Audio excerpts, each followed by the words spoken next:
Today, whatever you are, whatever you do, wherever you may go, you are a part of atomic warfare.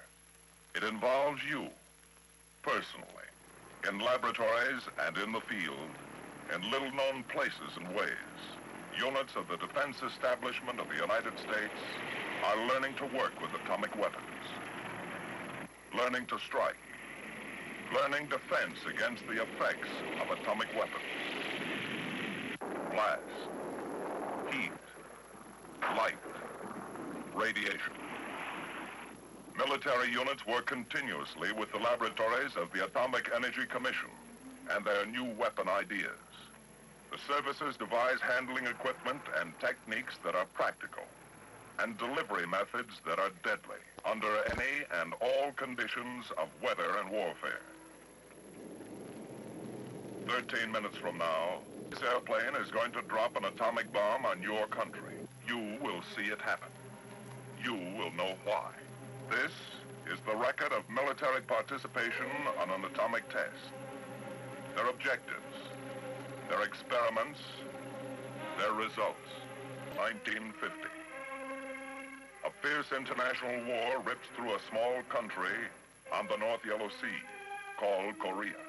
Russia has successfully detonated an atomic bomb. Now the Alamogordo of the Ural Valley is a fact.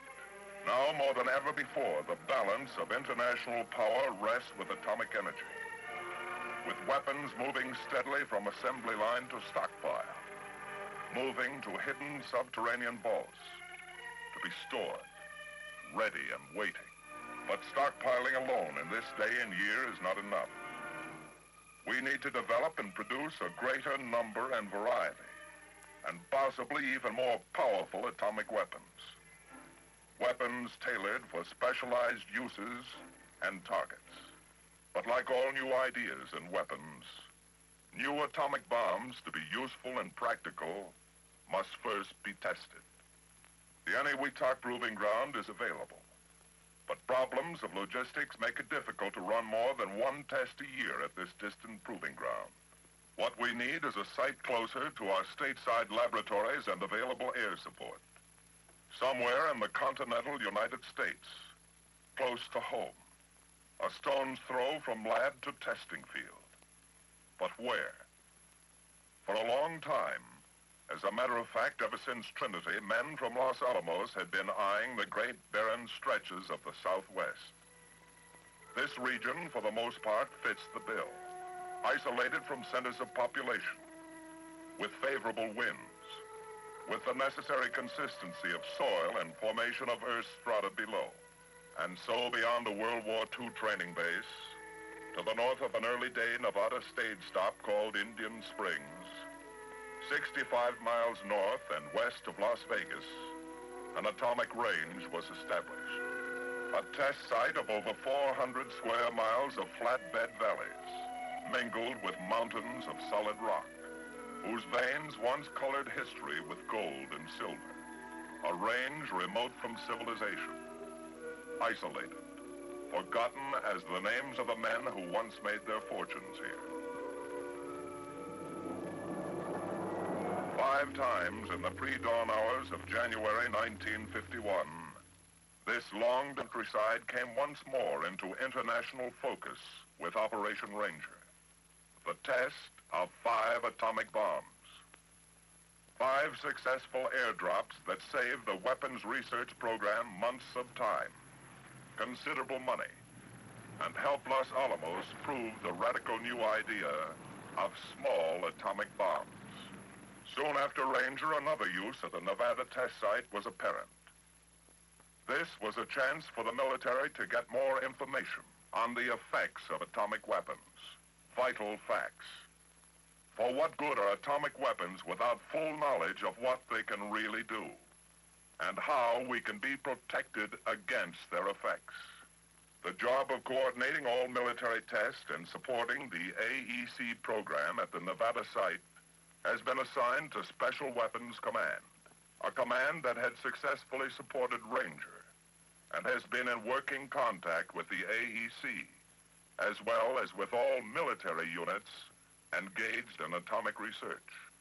So today, we in the armed forces have a test range close at hand, and the opportunity to watch and note the effects of the atomic bombs to be detonated on and in and above Nevada soil. The armed forces are a full partner in the atomic test for the fall of 1951, Operation Buster Jangle. And to take full advantage of this opportunity, we have a program of experiments and operations to seek out the answers of atomic warfare. Nevada test site. Baker shot, -1 day. For the first time since the era of ZI atomic testing began, we in the military have a full-scale program to answer the questions a military man must know about the basic effects of an atomic explosion on his material and equipment. Along the blast and thermal line, men of the various programs begin the job of placing their test equipment. Precisely arranged at predetermined distance from ground zero, men from the Corps of Engineers set up panels of plastics, paints, and coated fabrics, samples of various materials, tent cloth, inner and outer clothing, standard and impregnated materials. Lucite spheres built to represent a human torso in depth and density are located at 5 stations 2,000 to 8,000 feet from ground zero. Film and crystal dosimeters at varying depths within the spheres will measure ionization produced by gamma radiation. Foxholes become a priority project. Open and closed foxholes are spaced from 100 to 2,200 feet from zero. Protected and unprotected structures for the individual soldier are instrumented with film packs, gold foil, and sulfur samples to record gamma and neutron dosage. How and when materials ignite has been tested in many ways, but never before like this. Trays of typical refuse from the forest floor like leaves, twigs, and pine needles are to be exposed.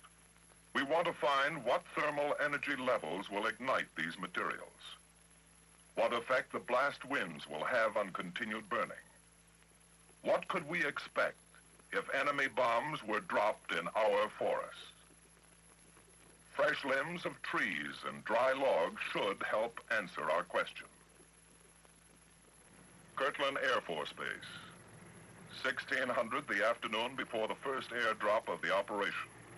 This is not a test of new loading or drop techniques by the Air Force. Every man, every piece of equipment, every technique has been thoroughly proven during many months of practice runs on everything from uncrating the test units to dropping them on test ranges.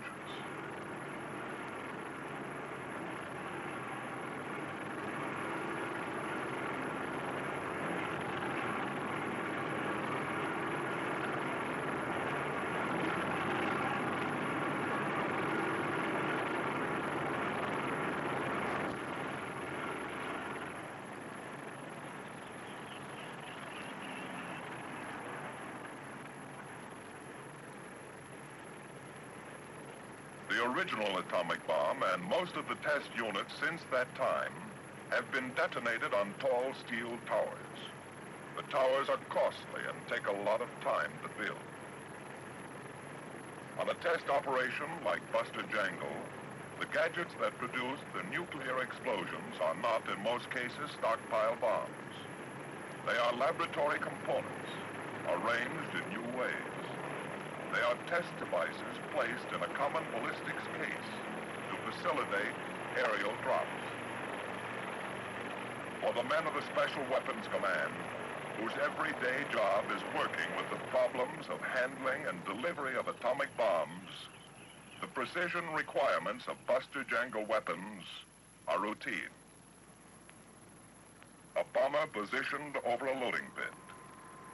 A ballistic shape fitted carefully into a bomb bay, and an air crew to handle the thing in the air and drop it with incredible accuracy on a target in Nevada 12 hours from now.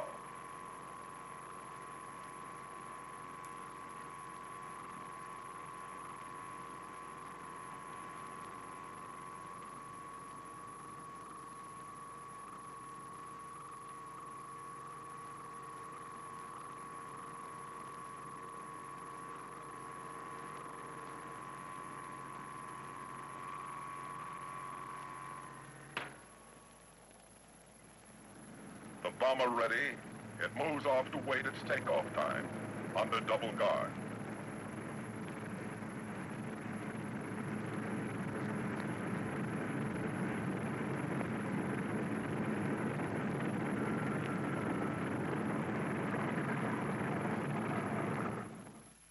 Kirtland, Baker Day, 0100. Weather and operations briefing for air crews that will be entering their H-hour orbits in Nevada by sunrise. 3 hours from now. This is a laboratory experiment and not the development testing of a new tactical weapon. H-hour is 0700 Pacific Standard Time. In addition to Rosebud, the drop aircraft, there will be 17 other aircraft in the vicinity at H-hour. Therefore, it is highly important that each aircraft commander adhere strictly to his briefed flight plan and orbit pattern. This is necessary in the interest of flight safety and so that each aircraft will be in a proper position to get his required data at H-hour. Due to the number of aircraft in the test area and the many necessary transmissions which will be occurring, it's necessary that you keep your transmissions to an absolute minimum. Know what you're going to have to say. Plan a clear, concise message, say it, and get off the air. When using operational frequencies, be sure to use code names only. Everyone has been thoroughly briefed in possible radiological hazards connected with this mission. Due to the small size of the bomb and the altitude at which you'll be flying, there is very little danger from nuclear radiation, thermal radiation, or blast effect. Flash blindness may be a temporary hazard, but if you wear your goggles as instructed, there will be no danger. Special aircraft such as the samplers, the trackers, and the terrain surveyors are more likely to pick up nuclear contamination. Crew members have been specially briefed and a radiological monitor is on board each aircraft. The aircraft commanders must work in careful coordination with the radiological monitor. Are there any questions? Colonel Ritland?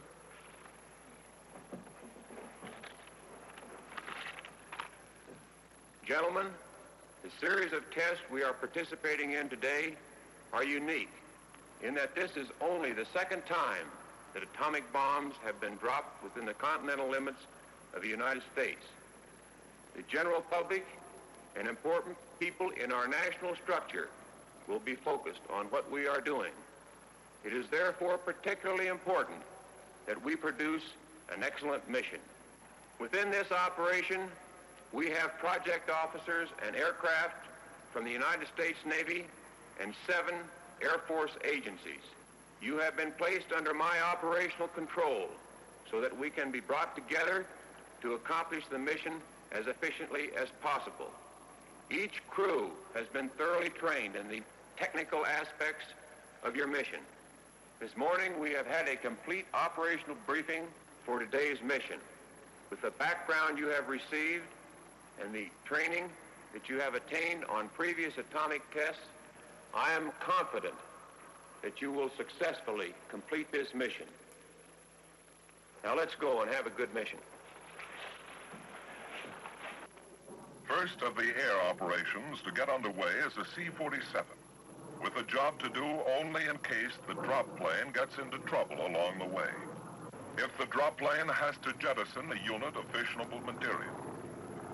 These rad-safe, medical, and security men that make up the disaster crew will either land or parachute themselves to recover and protect the unit.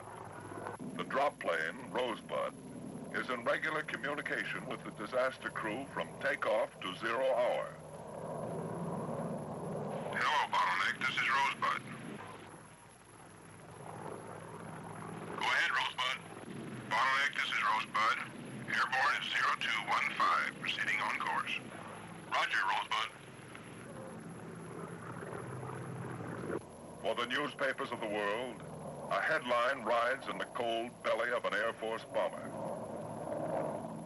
Back at Kirtland, in what is known in the trade here as catfish control, In a very unspectacular routine way, every movement of that newspaper headline and all the other air operations for Buster Jangle are carried out under the eyes of men seasoned by the experience of other atomic tests, Ranger and Greenhouse. All this coordinated with the Air Operations Center and the control point at the test site. Here, the positions of every plane in the area are plotted continuously. Their orbits in the sky above the test site must put them in a definite place at the time of the shot, in order to ensure airborne tests the same kind of planned position in relation to the burst as the military tests on the ground. In the crisp air of this Nevada sunrise, a news headline is about to be born. A news headline and more. A great deal more. The beginning of a regular schedule of tests to quickly proof test new ideas, to bring more powerful atomic weapons into being as soon as possible, to gain the know-how for the most effective use of atomic weapons, and for full defense against their effects. 5, 4, 3, 2, 1, 0.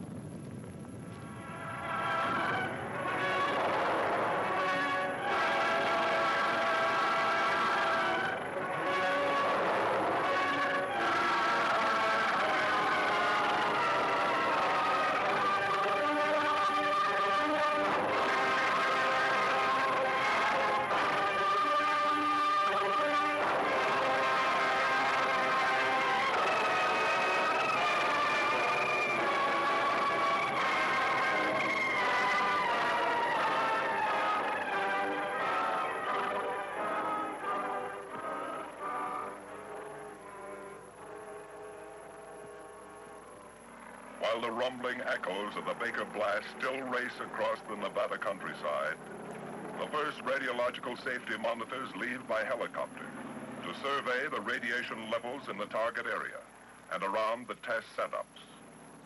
As their reports come back that the area is temporarily clear, the military effects people can move into the blast area to recover their samples. The Forestry Service men find the once solid log has become but a shadow, nearly vaporized by the great heat. The trays of forest fuels present an interesting pattern. Some gutted by fire, others virtually untouched. The paints, plastics, and fabrics have visibly recorded their response to blast and heat. Some of the panel racks lie twisted and broken on the ground, while the sections of material show the effects of thermal burning. Charred and blackened bits of equipment will become valuable data after study by our technicians. Woods and metals of various designs form the basis for a series of experiments on the geometry of thermal burning and their effects on backing material. So the Military Effects Test Group remains a vital cog in the machinery of atomic testing. Charlie Day, H minus 12 hours. We in the Military Biomedical Group begin the task of readying our test animals. These are the standard animals we work with daily in our laboratories. Knowing and working with them, we find that in many ways they are affected very much like humans when exposed to an atomic detonation. So these are our instruments, perhaps the most delicate of all instrumentation used during atomic tests. We completely anesthetize them for their mission at each hour. Our objective here is to correlate laboratory and field testing and determine the reliability of knowledge gained in our labs. To extend our information on the effects of thermal and nuclear radiation on skin, lungs, blood, the muscular and nervous systems. We can apply this data to the response of humans under similar conditions. Quite a difference here from a dusty coral road on Peleliu, the hedgerows of France, or a desert trail outside El Alamein. But beneath this desert floor in Nevada lies a minefield. A full variety of mines are buried here to give us much needed information on the effects of an atomic explosion on emplaced mines under combat conditions.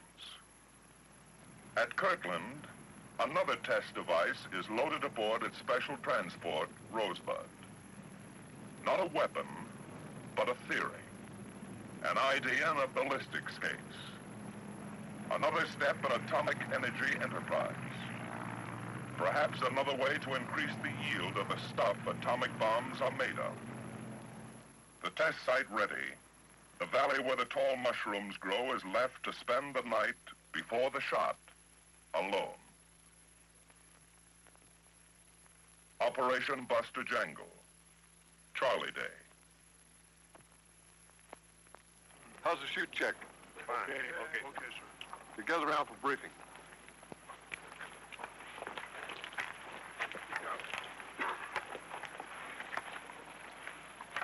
Major Mitchell will be our ad monitor again today. Well, men, I would like to remind you that our primary mission this morning is to collect a sample from the cloud for laboratory analysis. The sample that we got on the last mission was very good. Our first penetration is always governed by the cloud dispersion and the velocity of the wind.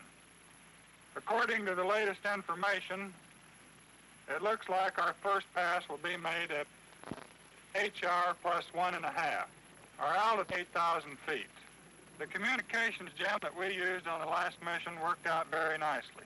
I would like to continue to use them.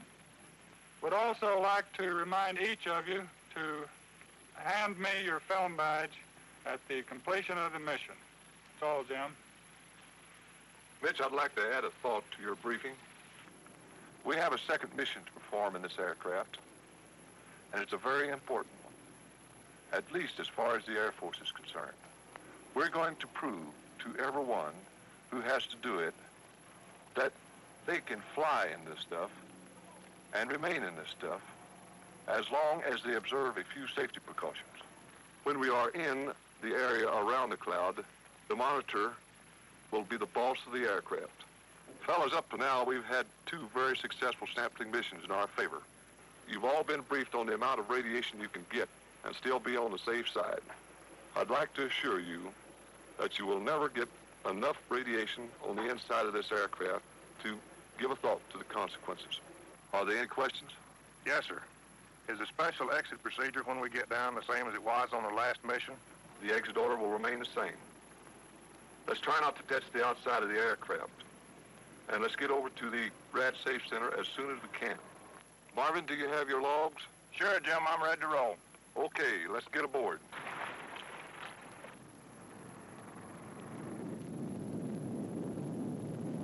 Zero hour, minus 3 minutes. From the bombardier's seat in the drop plane on its final run, we can see our target. The minefield line lays along our course, stretching east from ground zero. The blast and thermal line stretches out to the right, south, toward the control point. The military effects tests are ready. Airborne tests for the services are ready too. 9 miles to the south of ground zero, a C-54, codename Starfish, flies a course parallel to the drop plane. This is an airborne laboratory with a staff of doctors to test the effects of the bomb's initial light on the human eye. We want to know how to heal or cause the eye to return to normal after it has looked at a light that for a fleeting moment burns with 50 times the intensity of the sun at high noon. A variety of goggles and filter devices permit only certain degrees and wavelengths of light to reach the eye. The flash blindness experiment is ready. Below at the control point, other 10, eyes wait 9, 8, and watch. 7, 6, 5, 4, 3, 2, 1, 0.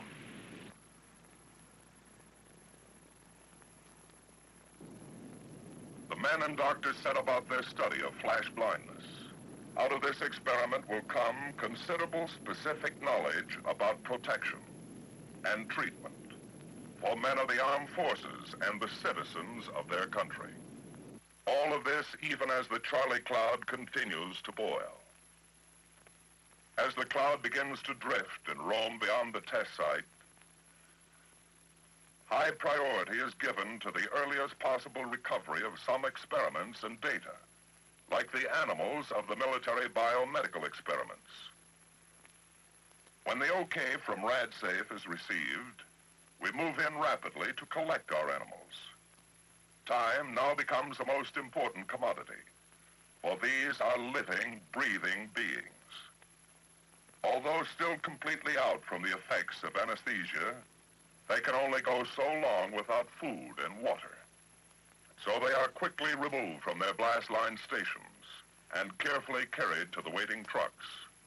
In another area not too far away, our test rats are removed from their electrically heated tubes. November nights in the Nevada desert are not exactly warm. This is but another project in our continuing research on the effects of thermal and nuclear radiation and its ultimate application to the effects and responses on humans subjected to atomic explosions. Hi, Russ. Hi, Paul. How's the area for Shotgun 8 to come in? The atomic cloud has moved over far enough, leaving the aerial space uncontaminated. The RadSafe monitors have checked the landing strip and found it radiologically safe. Good. Shotgun.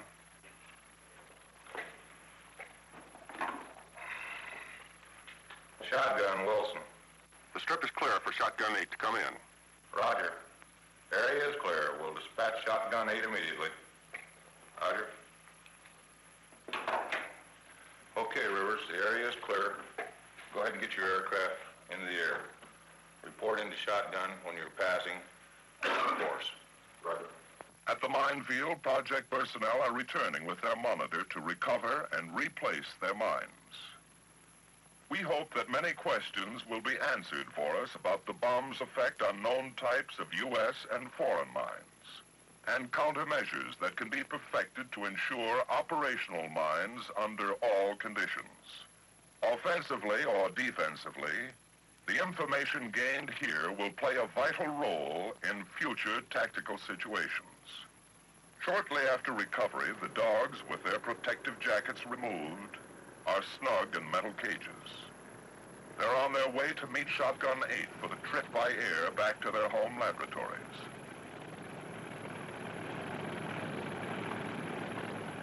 A great deal may depend on these animals. The vital facts and figures gained by our living instruments could mean the saving of many lives, perhaps yours and mine.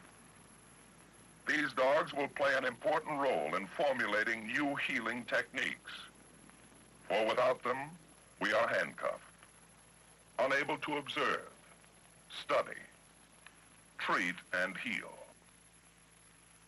In the sky some distance from the test site now, the atomic cloud is still very much in being, colorful, in its own way fascinating, carrying with it the radioactive products of the fission explosion. The biography of every atomic cloud is essentially the same. The intense heat and violence of the fireball as it sears the sky causes the spectacular and colorful rust-like condition in the air around it. As the fireball cools, an enormous vacuum and afterwind is created, causing the desert floor to rise up into the cloud itself, to form the characteristic mushroom stem.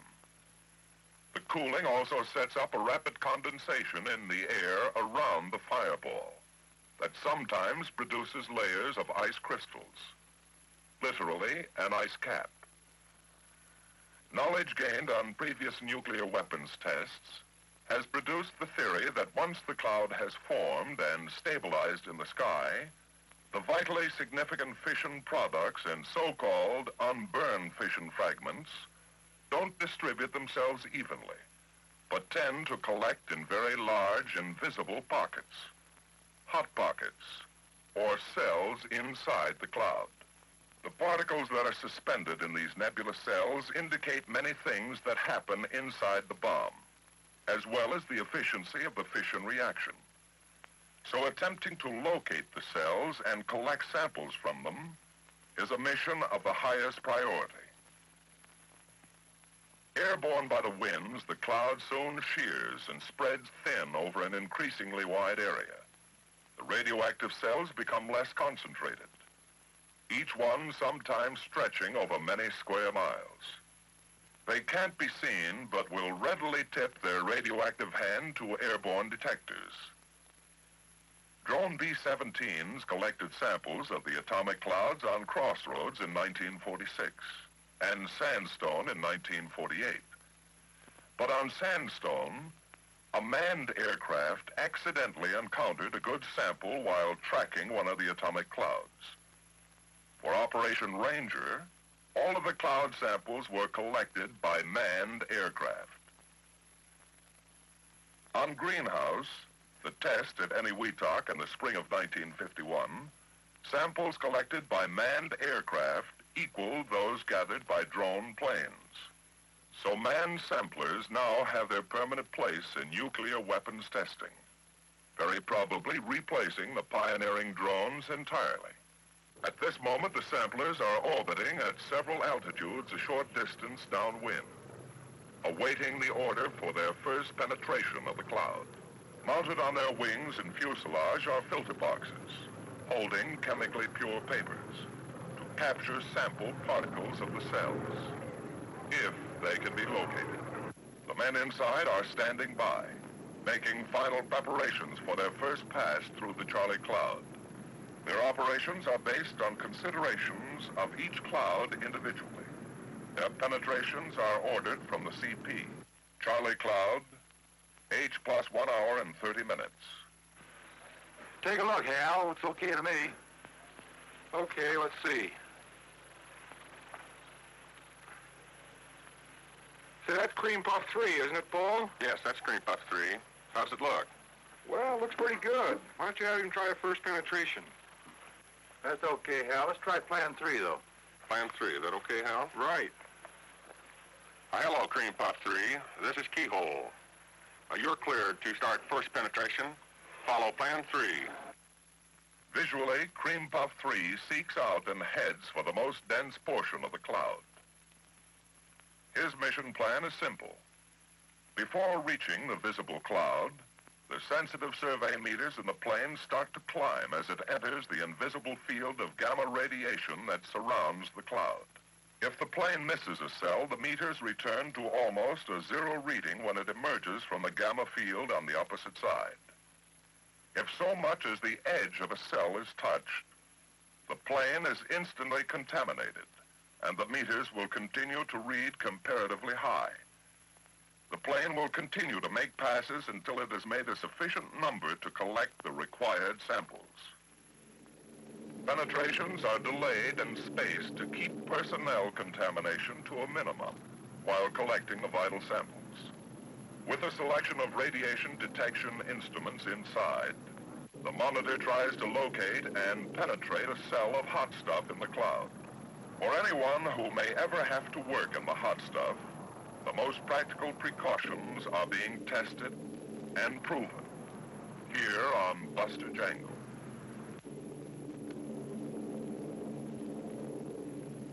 Keyhole from Cream Puff 3. First pass at Fox Jig, ticket 600.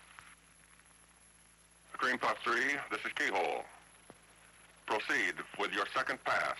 After an atomic cloud sampling mission, the skin of an airplane is highly radioactive. Buster Jangle has provided further opportunity to proof test several solutions to the problem of a short and easy method of cooling off contaminated equipment. RadSafe monitors keep a regular check on the planes. In a few hours, the plane can be sprayed down with a special detergent known officially in RadSafe circles as Drunk. On earlier atomic tests, such as Crossroads, decontamination of the sampler aircraft was an unborn science. The planes were sometimes abandoned for many months to cool off in nature's own good time.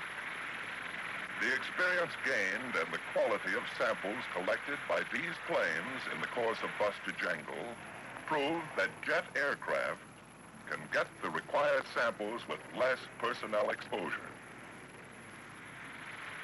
An aircraft that has become heavily contaminated from working inside an atomic cloud can be cooled off, made radiologically safe and ready to fly another mission in 24 hours.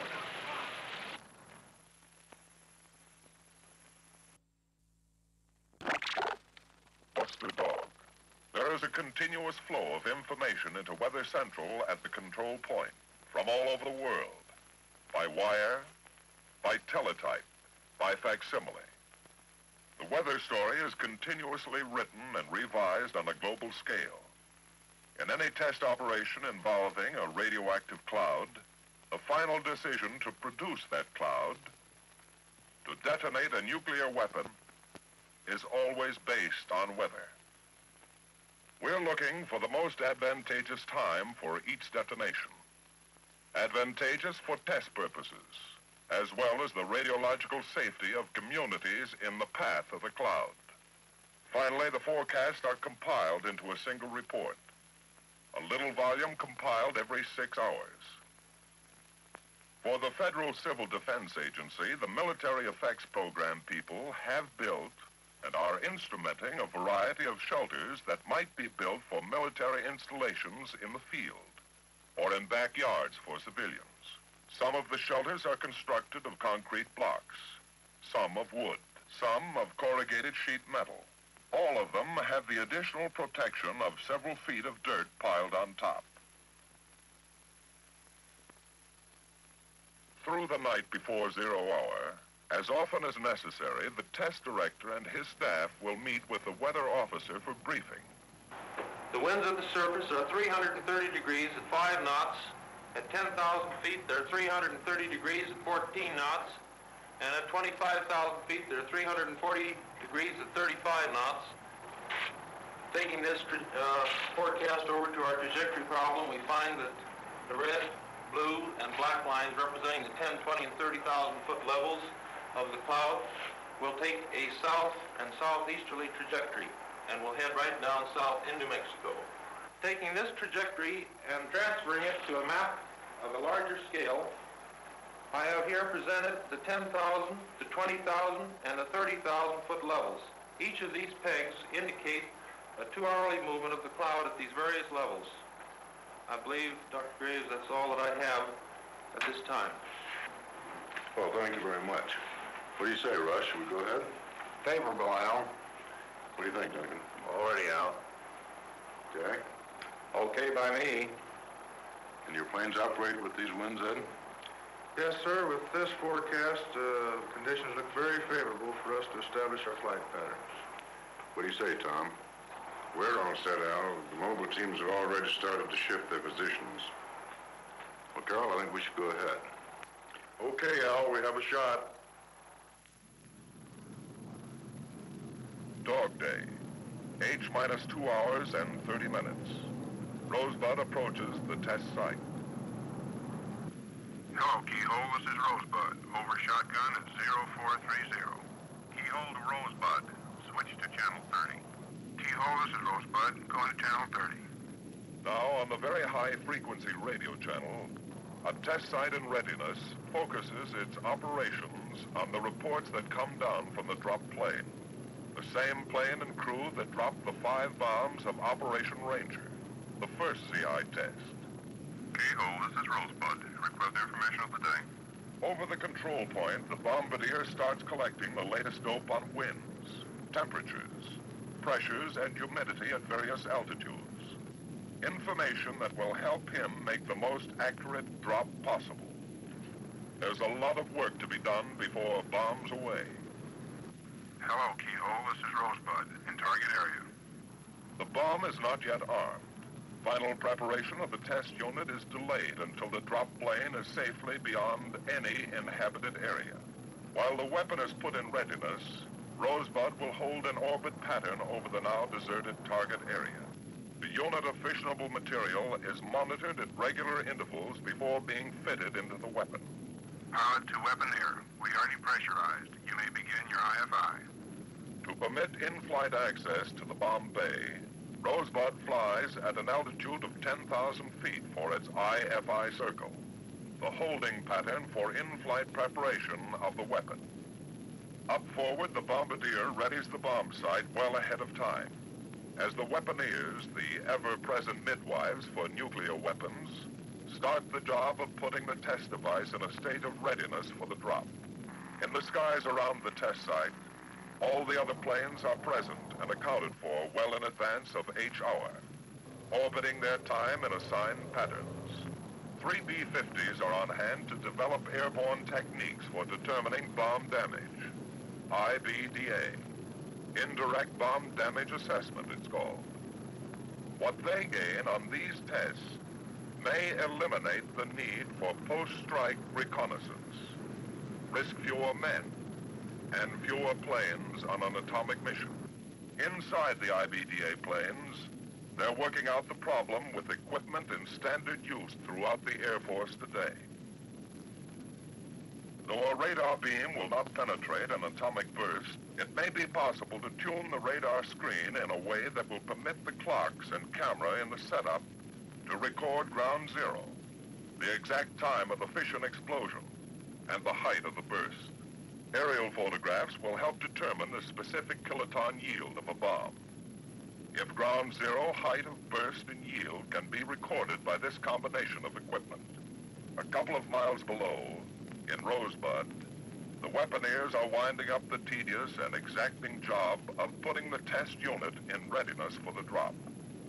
Nearby, men in the disaster aircraft, always within an easy call of the dropped plane, can relax a little, settle down and wait for the show. From now until the weapon is dropped, its arming and firing circuits and unit of fissionable material are monitored continuously.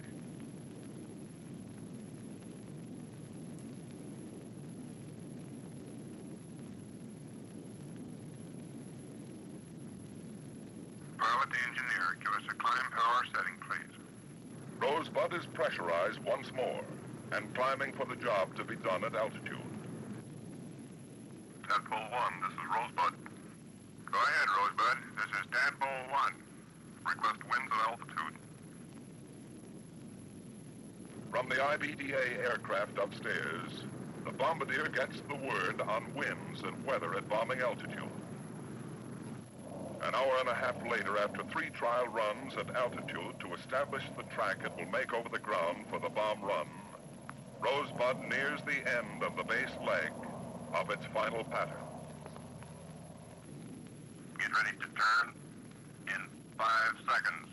4, 3, 2, 1, turn. 4 miles below, the experiments and observers at the test site sweat out the final bomb run. Bombardier, would you open the bomb bay doors, please? Level. Minus 15 seconds, get ready. The entire operation now waits on the skill of this man.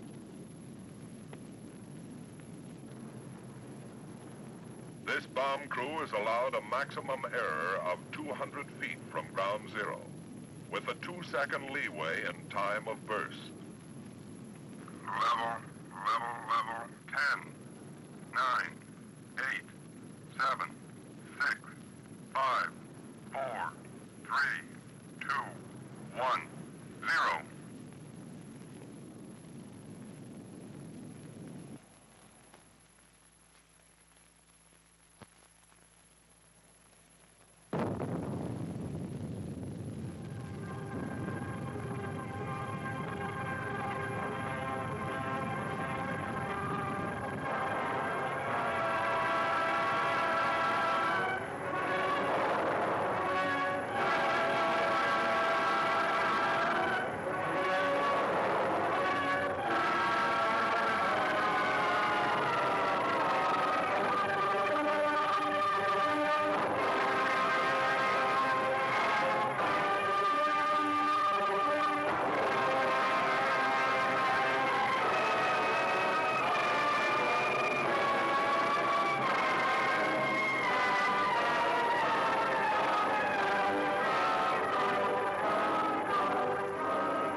When the dust has settled back to the desolate target area once more, Re-entry parties find the backyard bomb shelters have had their protective mounds of earth cleared off as the blast waves swept the desert floor. Shock, pressure, and radiation levels inside the structures prove that current designs for simple military and civilian shelters will provide servicemen in the field and their families at home with reasonable protection against the blast, heat, and radiation effects of an atomic detonation. The next blast, Easy Shot, will probably be the most powerful of all the Buster detonations. Taking full advantage of it to gain more of the hard-to-come-by knowledge of the effects of nuclear weapons on military targets, the Air Force is moving a B-17 and an F-47 into the vicinity of Ground Zero for Easy Shot to learn more about the effects of atomic weapons on planes parked on an enemy airdrome and how to disperse our own planes for minimum loss or damage from sudden attack with atomic bombs. Kirtland Field, Easy Day -1. This is the prelude of an entirely new and especially significant volume of military science.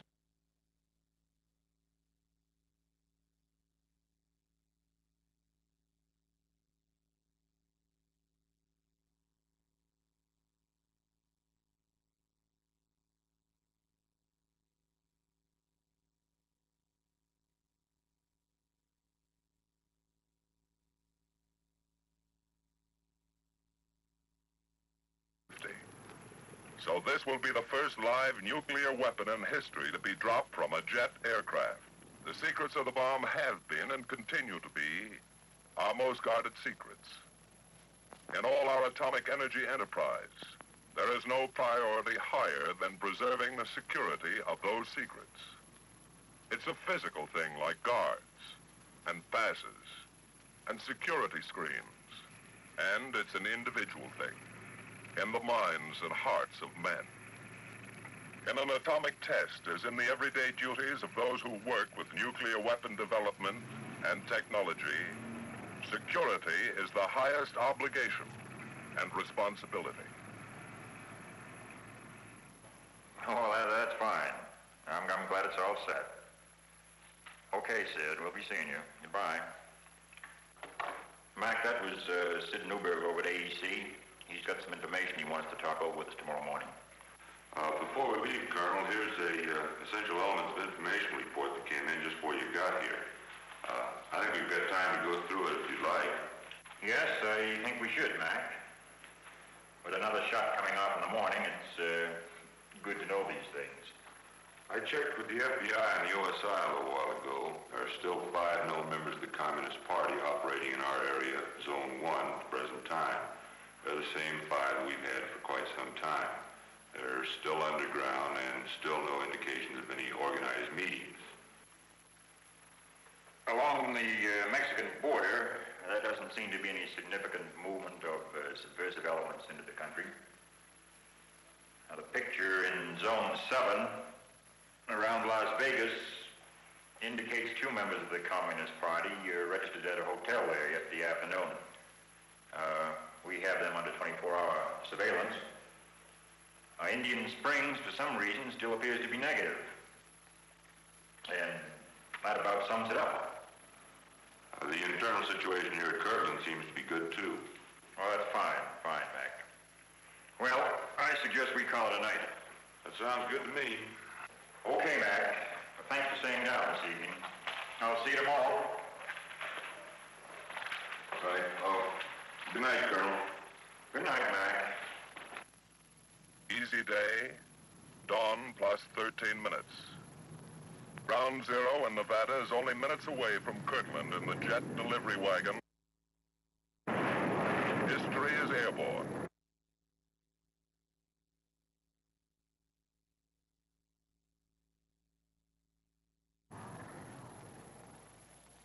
As the B-45 heads out of the Albuquerque Sunrise, the air crews at Indian Springs get their pre-takeoff briefing, a final time hack, then make their now routine way to orbit patterns in the sky to sweat out the last detonation of the Buster phase of this operation. 0 hour minus 30 seconds. D-45 Rosebud is on its final run to its target and to history.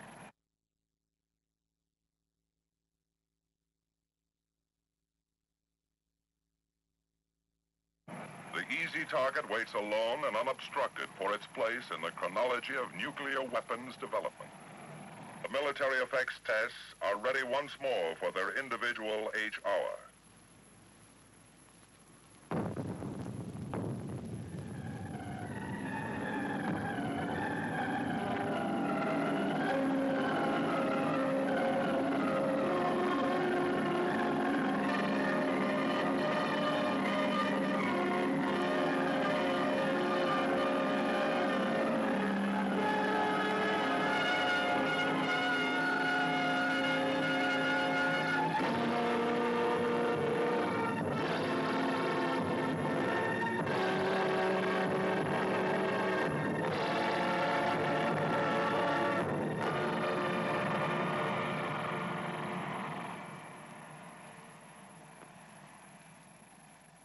A few hundred yards from easy target, a couple of Air Force projects bear mute testimony to the effects of the bomb on aircraft parked in the vicinity of Ground Zero. From study of these wrinkled skins, broken ribs, and backs, may come more positive knowledge, not only about dispersing planes on the ground, but about operating aircraft in the vicinity of an atomic blast. One by one, the military effects test setup open for re-entry. Takes to collect preliminary information. As early as possible, the Army engineers are going to put some of the samples from their water supply experiment through a system of filters and pumps to try and develop a practical system for making contaminated water usable once again for cooking and drinking. Water being as hard as it is to get many times, men in the field may depend on the techniques developed on Buster Jangle for their survival someday. In the Air Operations Center at the control point, plotting teams stand by once more to map out the reports from aircraft on the various activities and conditions of the atomic cloud. From the ground, the movements of the cloud can only be observed for a limited time. In the air, it can be tracked over great distances visually and with sensitive counters. Nutmeg 1, this is Keyhole. You are cleared off orbit at brief altitude to start your operation. The tracker flies across an orbit around the leading edge of the cloud at a horizontal range of about 20 miles. As with each type of air operation, there are several trackers flying at different altitudes, keeping track of the different layers of the cloud as it shears and moves with the winds of different direction and speed. Inside, ultra-sensitive ion chambers and scintillation counters maintain a continuous fix on the cloud. This kind of work will help make future predictions of cloud shearing and movement more accurate, and provide the Weather Service with a means of studying wind currents and dispersion that was never before possible. Regular 10-minute reports are sent to the radio operator, who relays it to the plotters at the control point. Flying now beyond the range of the special very high frequency channels normally used for communications on Buster Jangle, the message goes by key to the decoding operator in the Air Operations Center. Keyhole from Nutmeg 1, Able 1, Baker 8, Sugar 35, Charlie 101, Dog 0, Easy .1, Fox 240. Information reported by the trackers also helps civil and military authorities throughout the country determine areas and altitudes in the path of the cloud that should be avoided by their own air operations. King 24 knots, Love negative. Nutmeg 1 from Keyhole. Roger, you're Able 1. Here's our first report.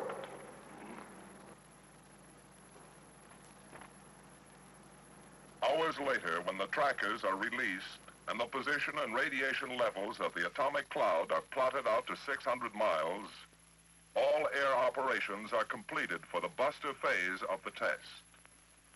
The night following Easy Shot is only an interlude. Tomorrow, the people at the Nevada test site move in force to prepare for the jangle phase of the operation. Never before have the armed forces had a site of their own and nuclear weapons to detonate as they wish. Never before has an atomic bomb been detonated on the surface of the ground or deep in the earth itself. One of the big questions that may be answered by the jangle phase of the operation is the value of including contact or penetration weapons in our atomic stockpile. We have 2 nuclear weapons of our own test site, installations, and programs, formulated over a year and a half by the Armed Forces Special Weapons Project under the code name of Windstorm. The jangle phase was originally planned for the remote island of Amchitka in the Aleutians. For reasons of geology and weather, it was canceled in Alaska and moved intact to the more ideal environment here at the Nevada test site. For the first of the 2 shots, the weapon will be detonated at ground level. The second will be placed 17 feet below the surface and covered to simulate the conditions of an actual ground penetration. A weapon detonated on or in the ground will undoubtedly produce a shock wave in the earth itself. But how much? How far? What will be the effect on the foundation of structures, on the earth itself? By instrumenting shafts of several depths in the ground, we hope to learn the story of blast and shock moving through the medium of earth. We want to record the acceleration and degrees of pressure in the ground. In other words, how will the effects of these weapons differ from an airburst? What will be the amount and extent of radioactivity? How long will the ground area remain untenable from the unprecedented amount of radioactive fallout and residual contamination? A multitude of collectors, film badges, radiation detection and recording instruments at various distances from ground zero may give us the radiological story of the surface detonation. Another part of the story will be written in the work of the Army's water supply decontamination and purification experiment. To compare the effects of a surface blast with an airburst, many of the military effects setups used on the buster shots are being duplicated. We're going to test every conceivable type of presently available military field clothing and future materials that may be used for radiological protection as well as utility. After 2 years of work by the Armed Forces Special Weapons Project to get the most information for the time and dollars spent, the all-military part of the Buster Jangle operation stands ready. Minus 30. In the main control room at the CP, a network of clocks and timers are set in motion to warm up instruments, fire the weapon, and set the experiments and recording instruments in operation, each in a sequence that is precise to 10 millionths of a second. Minus 15. 10, 9, 8, 7, 6, 5, 4, 3, 2, 1, 0.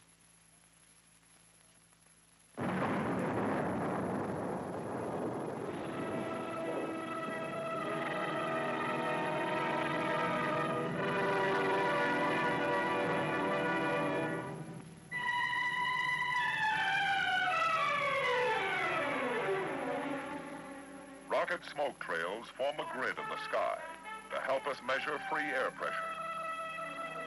Radiation levels here are high, much higher than if this had been an airburst with winds to carry a great deal of the hot stuff away that had been left over or produced by the explosion.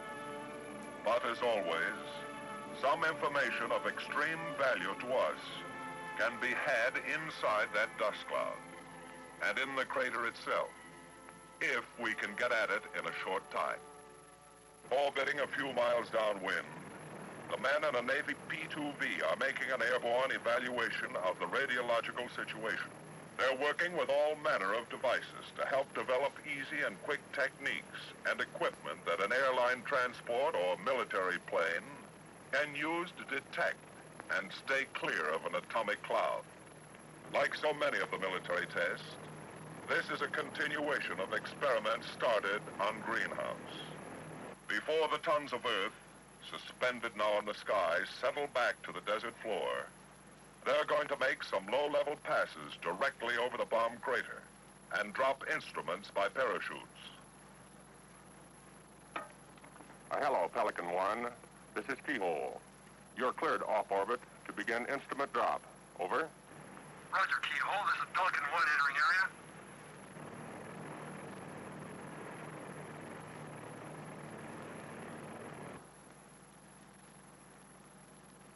The men in the P-2V are the first to approach ground zero.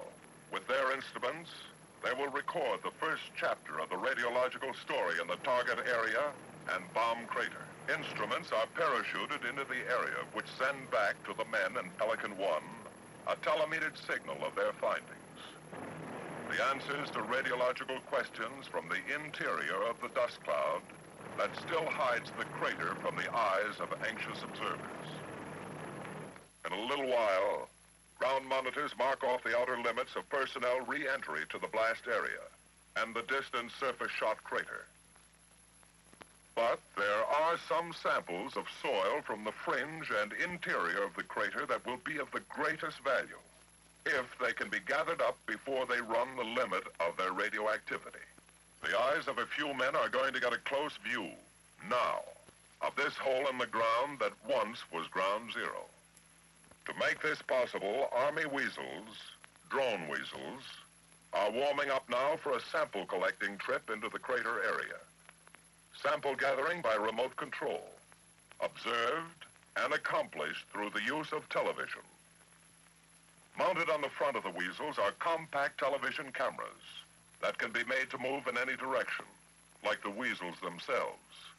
One of the drones is fitted with scoops on the front, which will, hopefully, return filled with Earth samples from the crater area.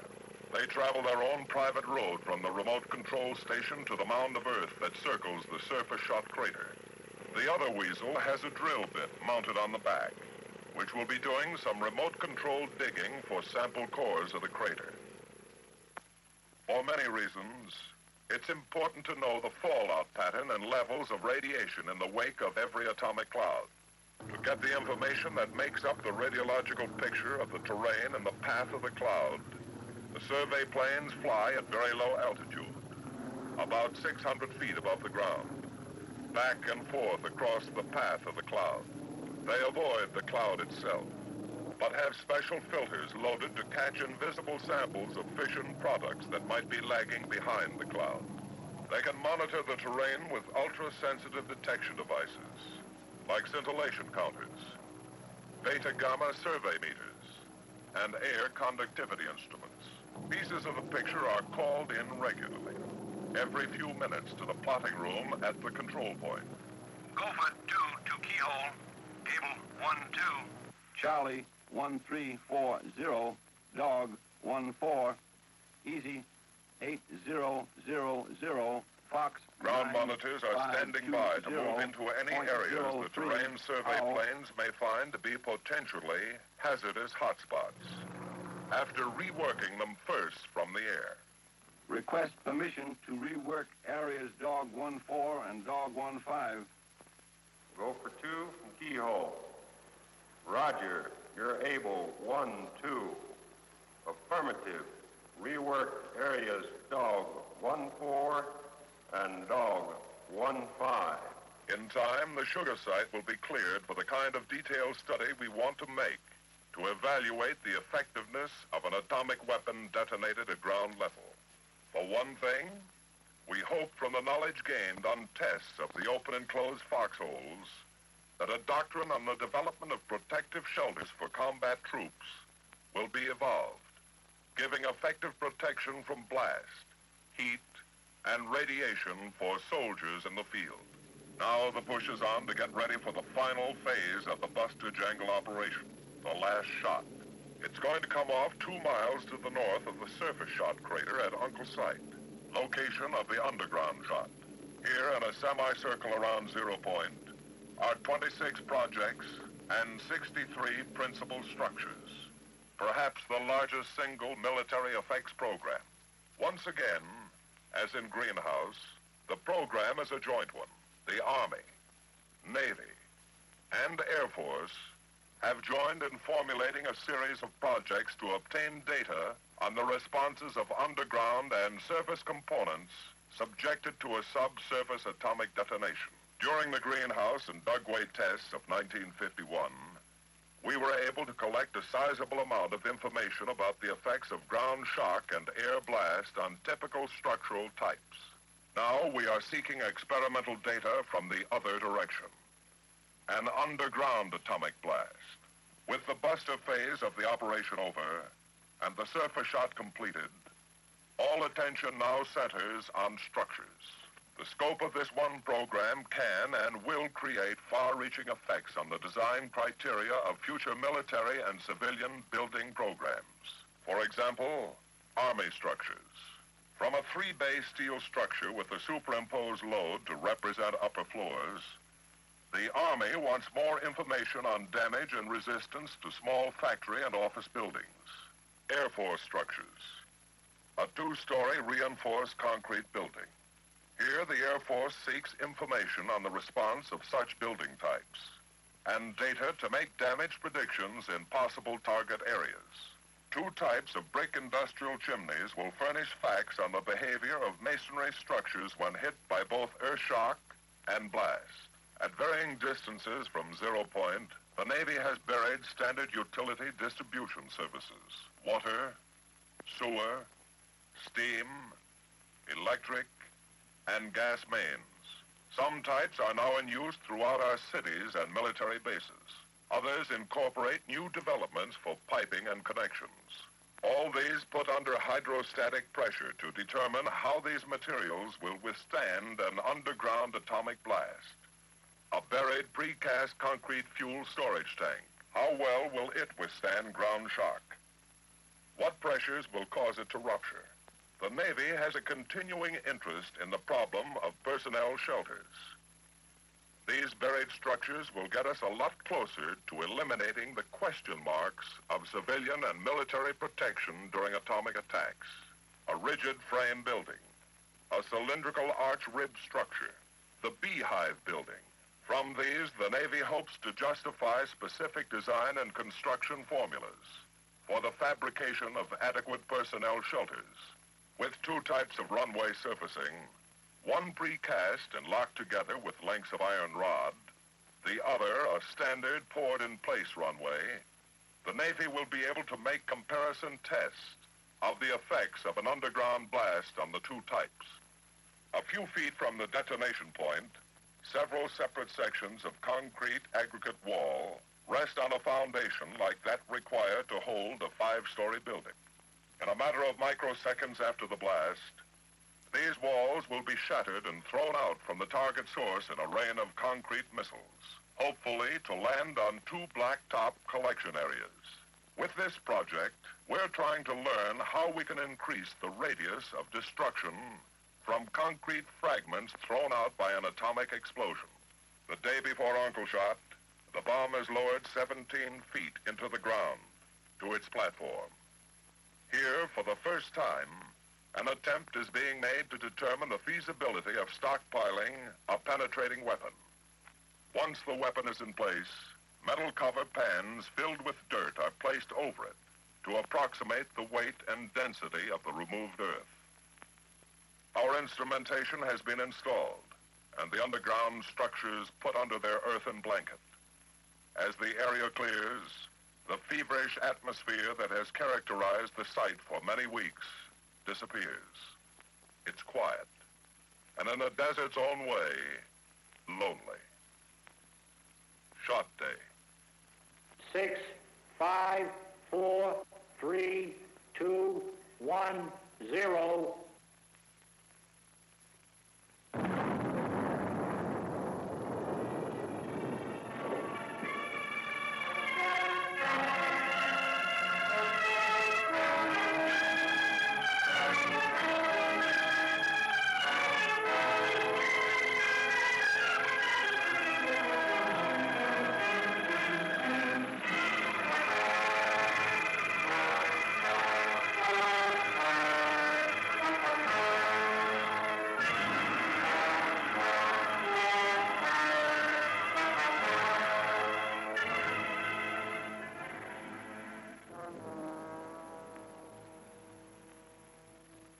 Once the flash and dust of the underground shot becomes a thing of the past, and it drifts far away from the ground zero crater, preliminary ventures are made into the area by monitors of the RadSafe group.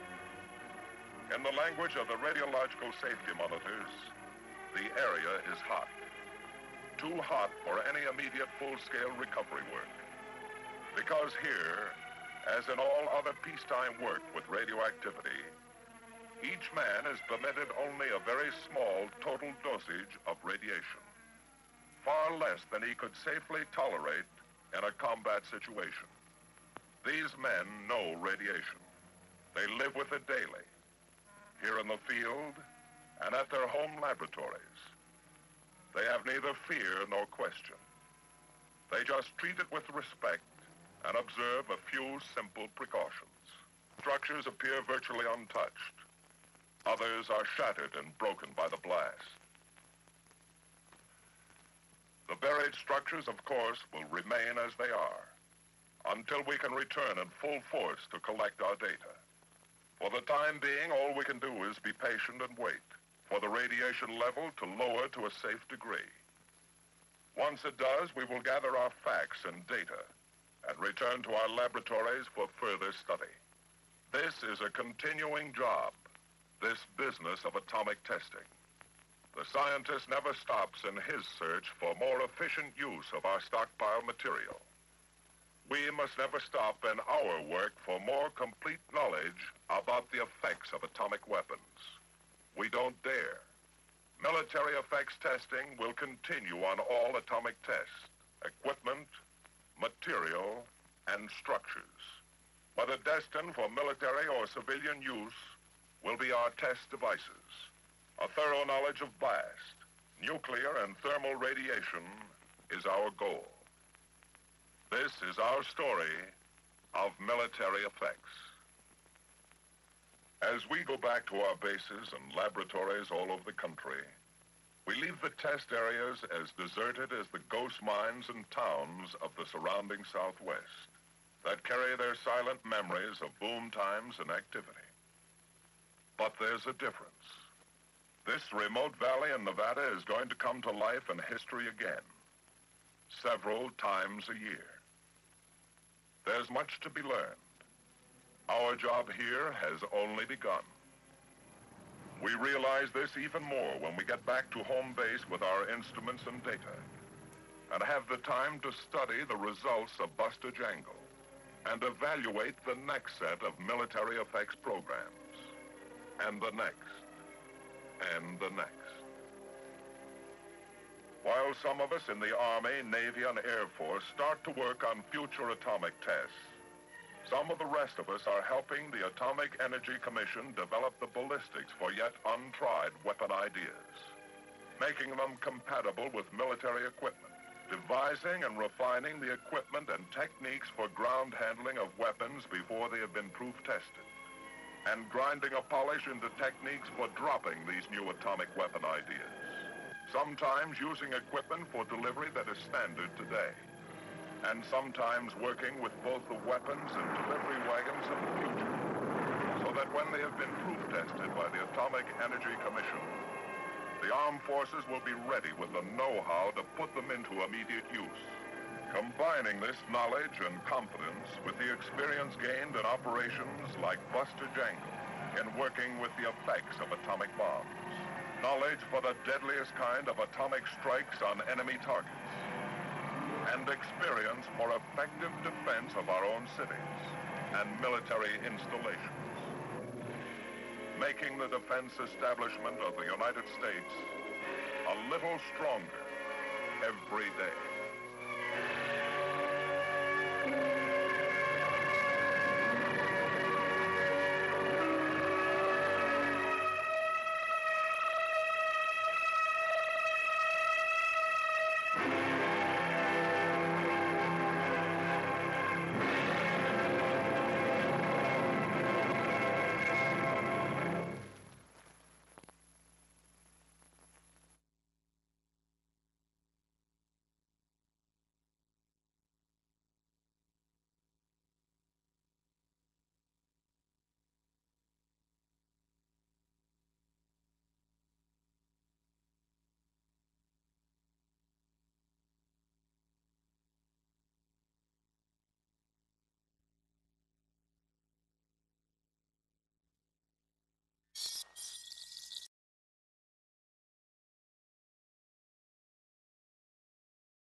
been in working contact with the AEC, as well as with all military units engaged in atomic research. So today, we in the armed forces have a test range close at hand, and the opportunity to watch and note the effects of the atomic bombs to be detonated on and in and above Nevada soil. The armed forces are a full partner in the atomic test for the fall of 1951, Operation Buster Jangle. And to take full advantage of this opportunity, we have a program of experiments and operations to seek out the answers of atomic warfare. Nevada test site. Baker shot, -1 day. For the first time since the era of ZI atomic testing began, we in the military have a full-scale program to answer the questions a military man must know about the basic effects of an atomic explosion on his material and equipment. Along the blast and thermal line, men of the various programs begin the job of placing their test equipment. Precisely arranged at predetermined distance from ground zero, men from the Corps of Engineers set up panels of plastics, paints, and coated fabrics, samples of various materials, tent cloth, inner and outer clothing, standard and impregnated materials. Lucite spheres built to represent a human torso in depth and density are located at 5 stations 2,000 to 8,000 feet from ground zero. Film and crystal dosimeters at varying depths within the spheres will measure ionization produced by gamma radiation. Foxholes become a priority project. Open and closed foxholes are spaced from 100 to 2,200 feet from zero. Protected and unprotected structures for the individual soldier are instrumented with film packs, gold foil, and sulfur samples to record gamma and neutron dosage. How and when materials ignite has been tested in many ways, but never before like this. Trays of typical refuse from the forest floor on a target in Nevada 12 hours from now.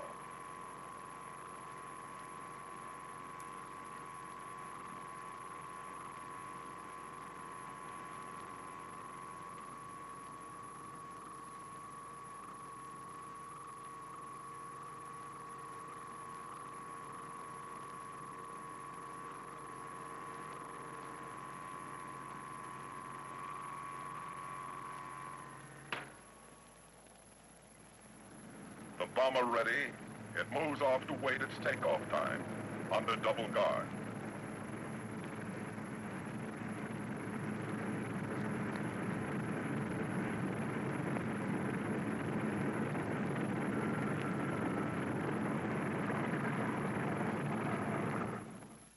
Kirtland, Baker Day, 0100. Weather and operations briefing for air crews that will be entering their H-hour orbits in Nevada by sunrise. 3 hours from now. This is a laboratory experiment and not the development testing of a new tactical weapon. H-hour is 0700 Pacific Standard Time. In addition to Rosebud, the drop aircraft, there will be 17 other aircraft in the vicinity at H-hour. Therefore, it is highly important that each aircraft commander adhere strictly to his briefed flight plan and orbit pattern. This is necessary in the interest of flight safety and so that each aircraft will be in a proper position to get his required data at H-hour. Due to the number of aircraft in the test area and the many necessary transmissions which will be occurring, it's necessary that you keep your transmissions to an absolute minimum. Know what you're going to have to say. Plan a clear, concise message, say it, and get off the air. When using operational frequencies, be sure to use code names only. Everyone has been thoroughly briefed in possible radiological hazards connected with this mission. Due to the small size of the bomb and the altitude at which you'll be test a year at this distant proving ground. What we need is a site closer to our stateside laboratories and available air support. Somewhere in the continental United States, close to home, a stone's throw from lab to testing field. But where? For a long time, as a matter of fact, ever since Trinity, men from Los Alamos had been eyeing the great barren stretches of the Southwest. This region, for the most part, fits the bill, isolated from centers of population, with favorable winds, with the necessary consistency of soil and formation of Earth's strata below. And so beyond the World War II training base, to the north of an early-day Nevada stage stop called Indian Springs, 65 miles north and west of Las Vegas, an atomic range was established. A test site of over 400 square miles of flatbed valleys, mingled with mountains of solid rock, whose veins once colored history with gold and silver. A range remote from civilization, isolated, forgotten as the names of the men who once made their fortunes here. 5 times in the pre-dawn hours of January 1951, this long countryside came once more into international focus with Operation Ranger, the test of 5 atomic bombs. 5 successful airdrops that saved the weapons research program months of time, considerable money, and helped Los Alamos prove the radical new idea of small atomic bombs. Soon after Ranger, another use at the Nevada test site was apparent. This was a chance for the military to get more information on the effects of atomic weapons, vital facts. For what good are atomic weapons without full knowledge of what they can really do, and how we can be protected against their effects? The job of coordinating all military tests and supporting the AEC program at the Nevada site has been assigned to Special Weapons Command, a command that had successfully supported Ranger, and has... Today, whatever you are, whatever you do, wherever you may go, you are a part of atomic warfare. It involves you, personally, in laboratories and in the field, in little-known places and ways. Units of the defense establishment of the United States are learning to work with atomic weapons, learning to strike, learning defense against the effects of atomic weapons. Blast, heat, light, radiation. Military units work continuously with the laboratories of the Atomic Energy Commission and their new weapon ideas. The services devise handling equipment and techniques that are practical, and delivery methods that are deadly under any and all conditions of weather and warfare. 13 minutes from now, this airplane is going to drop an atomic bomb on your country. You will see it happen. You will know why. This is the record of military participation on an atomic test. Their objectives, their experiments, their results. 1950. A fierce international war rips through a small country on the North Yellow Sea called Korea. Russia has successfully detonated an atomic bomb. Now the Alamogordo of the Ural Valley is a fact. Now more than ever before, the balance of international power rests with atomic energy, with weapons moving steadily from assembly line to stockpile, moving to hidden subterranean vaults to be stored, ready and waiting. But stockpiling alone in this day and year is not enough. We need to develop and produce a greater number and variety, and possibly even more powerful atomic weapons. Weapons tailored for specialized uses and targets. But like all new ideas and weapons, new atomic bombs, to be useful and practical, must first be tested. The Eniwetok Proving Ground is available, but problems of logistics make it difficult to run more than one bike. Leaves, twigs, and pine needles are to be exposed. We want to find what thermal energy levels will ignite these materials, what effect the blast winds will have on continued burning. What could we expect if enemy bombs were dropped in our forests. Fresh limbs of trees and dry logs should help answer our question. Kirtland Air Force Base, 1600 the afternoon before the first airdrop of the operation. This is not a test of new loading or drop techniques by the Air Force. Every man, every piece of equipment, every technique has been thoroughly proven during many months of practice runs on everything from uncrating the test units to dropping them on test ranges.